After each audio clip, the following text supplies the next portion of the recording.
Xitayning Sharqi Turkistonda yo'lga qo'ygan osmolasiya siyosati bolalar fondi jamiyati tayyorlagan kishini hayron qoldiradigan dokladda ko'rsatdi. Dokladda Xitoy hukumatı o'tirg'a qo'ygan jazo lagerlarida 3 millionga yaqin Uyg'urlarning borligi o'tirg'a qo'yilgan bo'lib bolalarning qilingan ziyonkashligiga mundaq tushuntirilgan.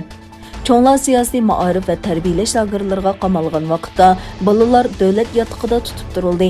Xitoy hukumatı oilani parchalashni siyosat sifatida qo'llandi. Dokladda jazo lagerlarida tutilayotgan Uyg'urlarning sonining 3 millionga yetganligi ta'kidlanib, mundaq deyilgan.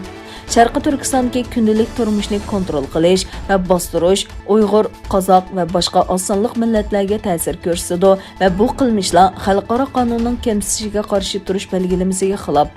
Dokladda jazo lagerlarida tutilgan quramiga yetganlarga oid uchurlarning intayin cheklik ekanligi ta'kidlanish bilan birga, bolalar ayrim qismda bayon qilingan. Dokladda tuvandagi bayonlar bor. Lagerdagi quramiga yetganlarga oid uchur va sonliq ma'lumotlarga erishish intayin mushkul bo'lsa-mu, ammo bolalarga oid uchur va sonliq ma'lumotlarga erishish oson mumkin emas. Cho'nglarning tutib turilishining oilalarga parchalash xarakterlik yomon ta'sir ko'rsatganligi aniq.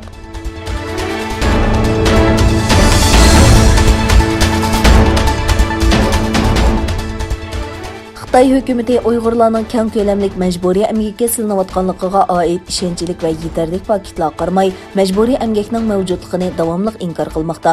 Atalmış Uyg'ur avtonom rayonlik hukumat 30 aprel Xitoy tashqi ishlar ministrligida yana axborot yig'ini o'tkazib, Uyg'urlarning majburiy emgakka silinayotganligini rad qilgan. Atalmış Uyg'ur avtonom rayonlik hukumatning bayonoti shu go'shiyaning ilgari surishicha, Xinjiang xalqaro emgak tashkilotining nizomnomasiga izchil amal qilmoqda ekan. Xalqaro emgak tashkilotining bildirishicha, Xitoy hozir qadar bu tashkilotning halqалық kelishimlariga imzo qo'ymagan. 30 aprel o'tkazilgan yig'inda atalmış Uyg'ur avtonom rayonlik kiyim-kechak ilgirki jamiyatining muavin boshlig'i Obul Hasan Obul Qosim va Olida Turdahmat ismli qo'ljidagi bir kiyim-kechak korxonasining ishchisini guvohlik bergizgan.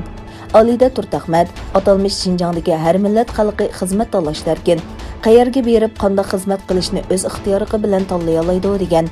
Xitoy hukumatı majburiy emgakning mavjudligini inkor qilsa-mu, biroq u xalqaro emgak nazorat qilish tashkilotlarining tekshirish elib berishini rad qilib keldi.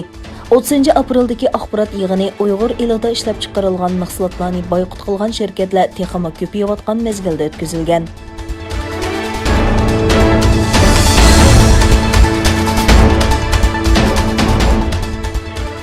Xitoyning Sharqi Turkistonda ijro qilayotgan terror siyosatiga qarshi Xitoyning Olmutada turishli Xitoy konsulxonasi oldida o'tkazilayotgan namoyish davomlashayotgani 80 kundan oshgan bo'lib, 30 aprel namoyishchilar Xitoyning Olmutadagi bir cho'ng restorani oldida norozilik bildirgan.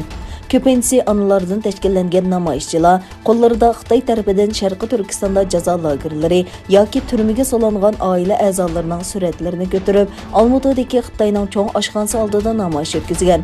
Namoyishchilar Xitoy Qozog'istondan chiqib ketsin, lagerlar taqolsin, Xitoy oila a'zolarimizni qo'yivsin degan shiorlarni to'lg'an. Buningdan bearam bo'lgan Xitoy mehmonlar oshxonadan chiqib ketishga majbur bo'lgan. Yashangan bir ayolning bildirishicha, Sharqi Turkistonda Xitoy tarafidan lagerga qamalgan oila a'zolarining da'vosi uchun boshlangan namoyish 82-kunga qadam qo'ygan bo'lsa-mu, biroq Xitoy konsulxonasi namoyishchilarga hech qanday javob bermagan. Bugun g'azablangan namoyishchilar Xitoy restorani oldida norozilik namoyish qilgan.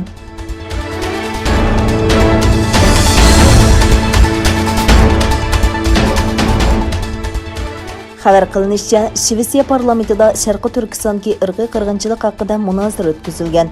Egilanishicha, 2 hafta ilgari Shvetsiya Xristian Demokratlar partiyasining parlament a'zosi Lars Adaktoson, Shvetsiya tashqi ishlar ministri Anna Lindindin Xitoyning Sharqi Turkistonda ijro qilayotgan irqiy qirg'inchilik va insoniyatga qarshi jinoiy qilmishi masalasi haqida savol so'ragan.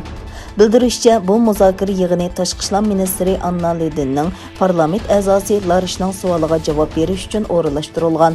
Muzokara yig'ini 30 aprel juma kuni Shvetsiya parlamentida o'tkazilgan. Yig'inda Xitoyning Sharqi Turkistonda ijro qilayotgan irqiy qirg'inchilik terror siyosati maxsus muzokara qilingan.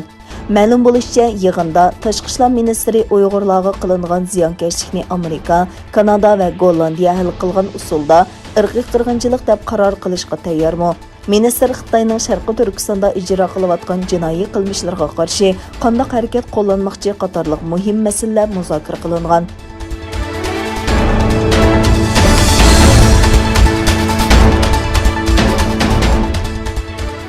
Xitoy ئالەم punktiga ئەۋەتكەن raketa كونترولدىن chiqib ketgan bo'lib, yer sharini tez suratda aylanayotgan raketa parchalarining qayerga tushadiganligi ma'lum.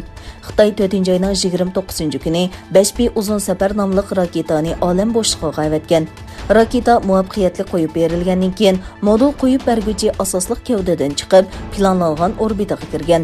Raketaning asosli to'pimi ilgari planlangan dengiz okeaniga qo'nishi kerak bo'lib, ammo undaq bo'lmagan. Raketa gەvdىسى kontrollikdan chiqib yer sharini aylanishga va parchalanishga boshlangan.